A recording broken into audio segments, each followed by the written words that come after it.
Hello, it's Courtney with balancewithcourtney.com. I am passionate about helping others discover their happy and inspiring them to make it a daily habit.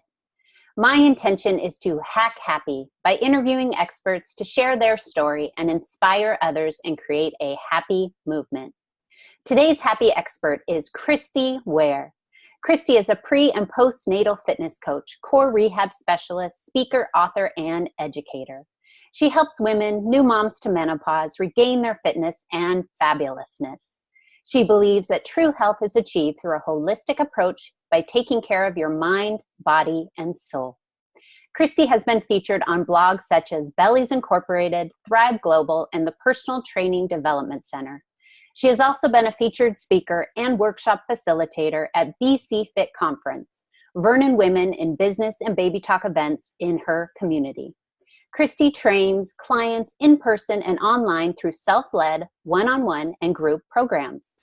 Her mission is to encourage women to regain their self-confidence and make caring for themselves a part of their everyday, celebrating each and every win, no matter how small, regaining their strength and loving their bodies. When she is not a fitness coach, you can find her writing and publishing children's books, her secondary passion, cooking up healthy food in the kitchen, playing in nature with her wife, or playing Lego with or without her 5-year-old son. She lives in British Columbia, Canada. Welcome, Kristy. Thank you so much, Courtney. It's a pleasure to be here. You are so welcome. I'm so excited to hear about you and everything you have going. It's a busy life. It is a busy life. Yes. So to start out, will you please share with everyone how you found your happy? Yes. So for me, I feel like, when I was a kid, I was always very, very optimistic. I was a very happy kid. And so growing up, that didn't feel like, it was necessarily a challenge. It wasn't something I was seeking.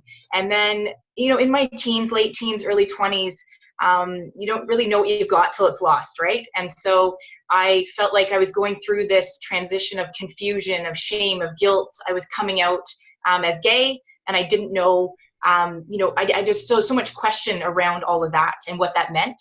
And so during that time, I feel like I really lost my happy, if you will. I lost that light, carefree sense, in a sense that I had previous.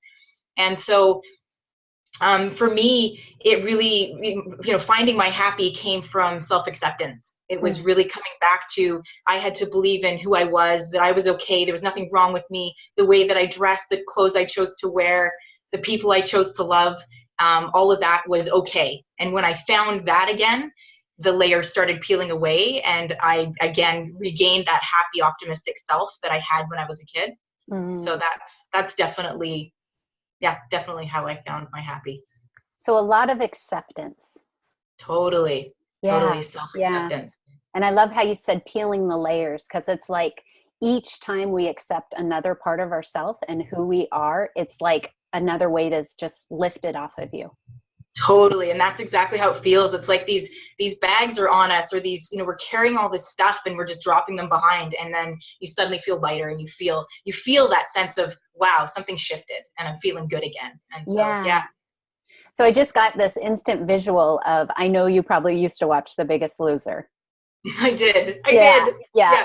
So when they start, they have all this weight and baggage on them. And I remember a fitness, I don't even know what you want to call it. Jillian took them through some kind of fitness competition, but it was after they had lost their weight, and she put all the weight back on them with pounds. And then they had to do the journey they did in the beginning and feel what it was like to hold on to all of that. And everyone got so emotional. Totally. Yeah. It's such a beautiful episode. Well, and it's totally, you hit the nail on the head. It's so much more than the physical. And a lot of people, we talk about the physical because it's tangible, we can see it, but there's so much mindset that has to happen in that dropping away and letting go, and like the internal work that has to take place, right, to feel good. And so you nailed it. Totally. Yeah. And and if we don't do the emotional work, if we're just losing the weight, we're going to gain it again, right? Because there's a reason why we put it on in the first place. Yeah. I agree 100%. So will you define what happy means to you? Everyone kind of in their self-discovery discovers what it means to them. Specifically to you, what does it mean? Yeah, I do feel that everybody, feels happiness or can define happiness in a different way. So I don't think it's black and white. It's not what I say is what you're going to feel, but I feel like it's the feeling. It's the feeling for me. It's the best way I can describe it, and ways and moments in my life that I have really felt the happiest, or when I'm out on a hike and I'm surrounded by the forest and it's quiet and peaceful and it smells good, and it's this serene environment. Or I jump in a lake and it's this big expansive experience where you can just swim for miles, right? And you feel light, you feel alive. Right. And to me, that's happiness. And I think when you, that there's other things, there's other layers to that too, but having passion, having excitement for things in your life that you're looking forward to, you get excited, you get happy, right? So I think for me, it's the feeling. It definitely comes back to that baseline of how you feel. Yeah. So no matter what the situation is, you can find your happy because it's not Absolutely. external. No. Yeah. No, it's within us, right? We all have to go within to find that. It's like when you talk to people and they say, oh, when I have that nice car, it's going to make me happy. Or when I have that big, beautiful home, that's really what I want. I think I'll be happy. It's like, but we have to start with us. We have to start with us. If we're happy within ourselves, then all the other stuff happens and it doesn't matter. It's just like, we're always happy with who we are, right? Starts with us. So Yes. back to that feeling. Mm-hmm. It definitely does. So when you feel yourself, not your happy self, how do you get back into alignment? Sorry, say that again. When you're feeling not your happy self, we all have those days where we're just struggling. How do you get back into alignment? Yeah, great question. The one thing I want to say on that is that there are going to be days when we don't feel our best, and to honor that and be okay with that. I think that's the first key to that part, is knowing that things are going to change. Life's going to ebb and flow, and it's okay to feel off. It's okay not to beat yourself up because you're not happy every single day. Right. But for me, I go back to that default stuff. When I am not feeling aligned, what do? I make sure I get back in nature. I make sure I'm doing my morning routine. That's a big thing for me. I don't know how many of your listeners have a morning routine, but for me, and maybe for you, you're giving me the nod. The first, 30 minutes of my day are really structured as far as I'm the only one up in the house. I get up, I do a meditation, I stretch, I do yoga, I do EFT tapping, I gratitude practice, whatever I need to do that day to set me up for positivity. Not look at social media, not check my email, right? Not do things that I don't really need to be doing that actually might not set me on a positive track. Right. And then it's always like scheduling movement. It's always getting myself into nature, making sure I do those things. If I'm feeling off, it's like, well, what have I neglected? What have I not been taking care of, right? So how can I default back to those good things and get me back to that good feeling? Does that make sense? Oh gosh, yes. Putting yourself first, which is the scariest thing to do, right? Yeah. But we talk about that happy is internal. So of course we need to feed ourselves and give ourselves what we need so we can have that feeling. Totally. And how many of us wake up and we go straight to our cell phone and then we're in everyone else's lives and we don't even know where to start from. We don't even know how we're feeling. Yes. Yeah. Yes. And it can be a really negative cycle. I mean, we start with us and what do we want to feel for the day? Then we put ourselves on a good track. So when we see other stuff, we're less likely to let it impact us in that way, right? In a negative way. Yes. Yes. Yeah. And if we take that time in the morning and then we go out and do our day, whoever we come in contact with, they're going to get that beautiful energy from us. Totally. Yes. Yeah. I love it. Yeah. It's like, it's putting on your best self. It's like putting on your favorite outfit. You're feeling great. You're going to go out and radiate. Exactly. Yeah. Exactly. So how do you maintain your happy and make it a daily habit? Yeah, so going back to what I just shared about my morning practice, that's definitely something that I've implemented. 6 days a week, I commit to it unless I'm sick or something goes awry with the family and I can't make it happen. But most weeks, 6 days a week, I get up and the first 30 minutes are my own. And that seventh day, I'm writing a book, so I'm using that for writing time. But that's still inspiring. It's something that gets me going in the morning. And also, just as a daily practice, I do make the effort to move every day. And some days that looks like a walk. Some days that looks like, a strength training routine. Other days I'm doing yoga or I'm going out dancing or whatever it is. But I always default back to being active because it gets those happy hormones going and you feel great.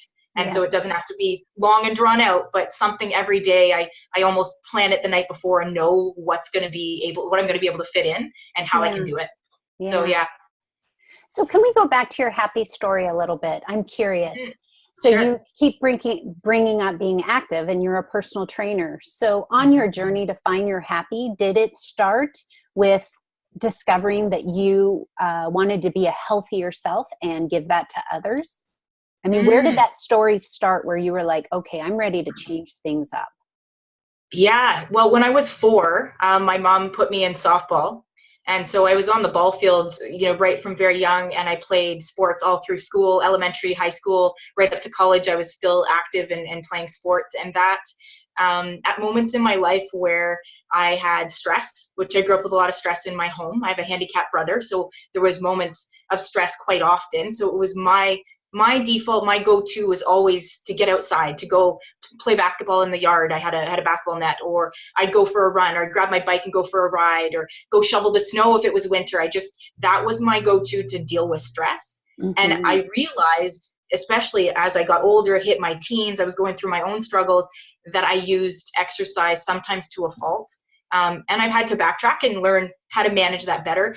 But because that was always the go-to, it's just continued. And then I saw the impact that it's had on my life and how I'm a very optimistic, happy person. Well, what is that about? Where does that come from? And how can I help others get there? And it has been around being active, using your body and not just sitting and thinking you can never change anything. We can always change and always move and get there. And so that's really where it's stimulated from. Has there ever been a time in your life where that wasn't constant? Taking care of yourself and moving and activity? Yes, definitely.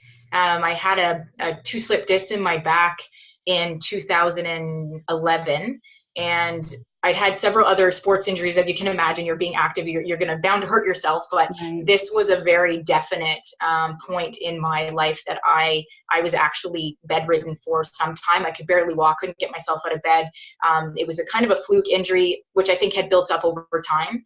And the bigger point was that the pain was so bad, and something I never experienced. I wanted to keep pushing through, and my mind was telling me, yes, we can do this, but my body wasn't there. And so, couldn't get out of bed, having to go, I don't know if any of you have ever done water aerobics, but I was, finding myself at the pool at 6 a.m. with the old ladies, and I'm using them as pylons, and I'm trying to get my health back because that's the only thing I could do, right? So, yes, there was moments, and that lasted for almost a year and a half, where everything just got put on hold, and I had to do everything differently, and was worried I'd never get back to the fitness level that I was at before. And luckily I have, and I've fully recovered, and I'm okay. But yeah, there's moments where I have had to stop and go, okay, reevaluate. What am I doing here? Right? How am I going to get out of this? So, yeah. And those are such powerful moments. I recognize your story very well. And they're such powerful moments because when we take away something that we feel we need, like activity, I call my exercise my drug, right? When you take that away from me, you really have to dig deep to find happiness without it. And that's really, in my belief, is when you grow.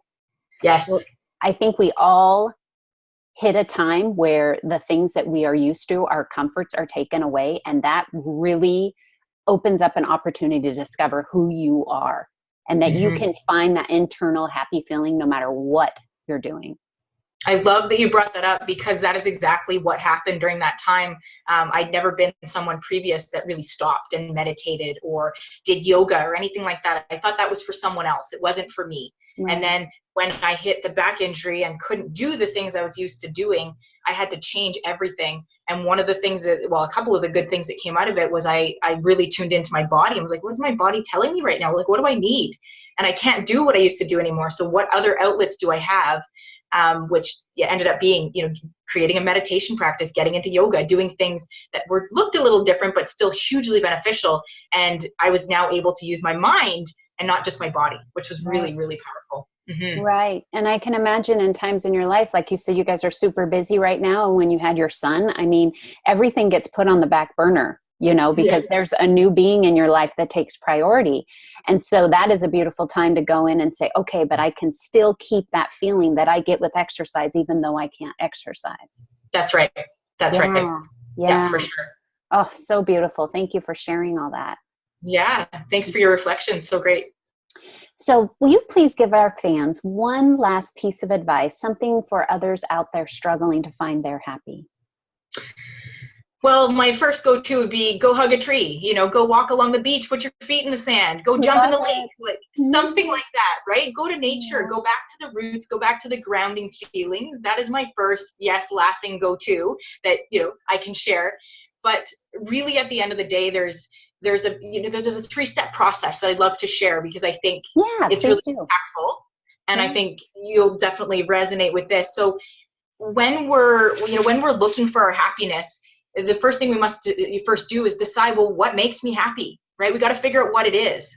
So if there's things in our life that we're not sure about, maybe we got some goals or we want to make some changes or want to do something because we're not feeling happy, we need to make those changes. But first we need to figure out what those changes are going to look like, right? So again, going back to meditation, gratitude practice, what do we have that's really great that we can be thankful for? Dream boarding is great. To put the things that are in your head that you want, that you feel like will help create happiness, you put those somewhere tangible. You can look at them, you can feel them, you can see them. That's the first thing. I'm sorry, did you say a dream board? Like Pinterest kind of board? Yes. Okay. Have you done a dream board? No, I've done a vision board. But okay, so same thing. Yeah. Same thing. Exactly, where it's like you're taking all of the stuff that you want to create in your life, that you want to bring into your life and putting it in so you can see it, right? It's the visual. So that's the first piece. And I do find lots of people that I talk to, when they're unhappy or when they're lost, they're unhappy, right? When we don't have a purpose, we don't feel like we're doing something that matters.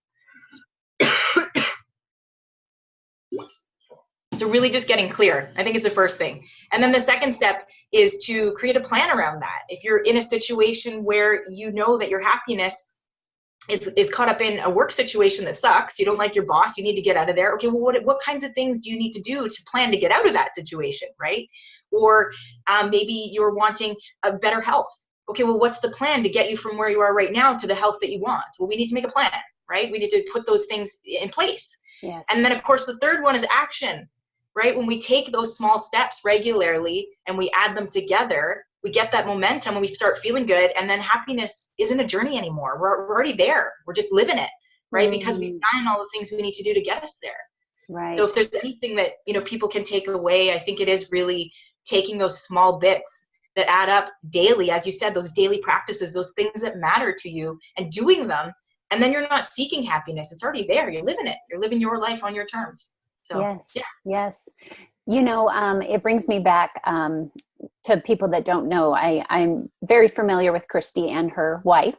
And I follow you guys a lot. And I remember when I first was introduced, you guys both talked about gratitude practices, but in very different ways. But the core belief of gratitude was the same. And I think people that are searching, they try things that other people are doing that are happy, and it doesn't resonate with them. It doesn't work, and they get frustrated. But why can't I write in a gratitude journal? Why isn't this working for me? But you had talked about how your gratitude is during movement, when you're just saying things out loud, when you're doing your exercises, and your wife is completely different. And I think that's really important to show people that you can take something as gratitude and make it into your own practice, however that looks for you. You don't have to write them down in a journal. That's right. And I was actually, that's really interesting you brought that up. I felt very frustrated for a long time, thinking I was failing. I wasn't doing it right. Or why isn't this isn't going to work for me, because I don't want to do this. And so then I felt like this sense of, you dread, like, I didn't do the thing I should be doing. Well, why not? Why can't I do it my own way? Well, and that's what I did. I created my own way of sharing gratitude, and it's working, and it's great. And it does make me happier, and I feel it. And so, I think we should all do things in the way that they feel good for us. And if you don't have to live in the box, make it your own, right? Yeah. Reinvent. Reinvent. Totally. I'm all about that. Yes. Well, thank you so much. Will you tell my tribe how they can reach out to you and what you have going right now? Of course. Yeah. So as Courtney said at the beginning, I'm a pre and postnatal fitness coach and core rehab specialist. That's my primary gig. Been doing pre and postnatal fitness and pelvic floor health for the last 2.5, 3 years. So you can find me on Facebook there at Kristy Ware Strength and Soul. And then as of the last Can I pause you 1 sec? Sorry. Oh, yes, of course. You are a very fast talker. Can you go back to your pelvic floor? Because I think that's huge. I know that's why I was attracted to you, was that specialty, because I struggle with that. And so can you let others know more about what that is? Because my main tribe is females. And we struggle with that, especially if you have a child. So if you don't mind, go a little more into that. Of course. And I will slow down. It's not the first time. I get excited and then I want to talk really fast. So I apologize to those who are listening. It's not that I just want to get the interview over. I'm just excited. Right. Yes, I do specialize in pelvic floor health. And when I say core rehab, it's about basically putting, the core is the base of who we are, whether it's your root chakra you're talking about, or whether it's your actual physical core of your body. When that's out of balance and that's not functioning well, we get all kinds of other problems that arise, right? So pelvic floor dysfunctions being incontinence, back pain, pelvic organ prolapses, anything in that sense, or tummy separation after babies. There's lots of different symptoms that come up because of pelvic floor dysfunction, and they can affect moms and people who've never had babies. So I had a pelvic floor dysfunction, and I didn't birth our child. My wife did. And so really just knowing that it can affect anyone, and we can all work on core strength. So yes, pelvic floor health, super important for all women. So if you're looking for more information on that, please do feel free to reach out to me on my Facebook page or through email. And in my case, it really affected me emotionally. It was embarrassing knowing that I would jump on a trampoline or laugh all of a sudden and pee my pants. That was something that I hid from everyone. And so for you to bring that to the light and help women feel normal is amazing. So thank you. Yeah, and then that is it. I mean, so many women struggle. It affects 1 in 3 women in the world struggle with incontinence, but they don't talk about it because they're embarrassed, right? Or they're shameful or whatever. So they just avoid doing things that they otherwise would love and enjoy because of it. So the truth is that it can be corrected. We just need to know how. And when you have the tools, you can take matters into your own hands. So don't let anybody tell you different. Yeah, right. Correct. Totally work on it. Yes. And the other spot you can find me is on Instagram. And I'm all of my children's author products and services are there through Instagram. So I've got the Facebook page for my health and wellness, and then I've got my Instagram account for my children's work. So those are the 2 places you can find me. Wonderful. You have so many things going on. How exciting. Totally. Yeah. Well, thank you so much for taking time with us today and inspiring others with your story. Yeah. Thanks so much for having me, Courtney. I appreciate it. Please hang on so we can chat after. Thank you for taking your time for us and for your growth. I hope you discovered new happy habits to support your happiness. Please reach out with questions or if you need more support in my Happy Balance Facebook group or balancewithcourtney.com. If you need one-on-one inspiration and support, please book a happy call. Thank you, Kristy. Thanks, Courtney.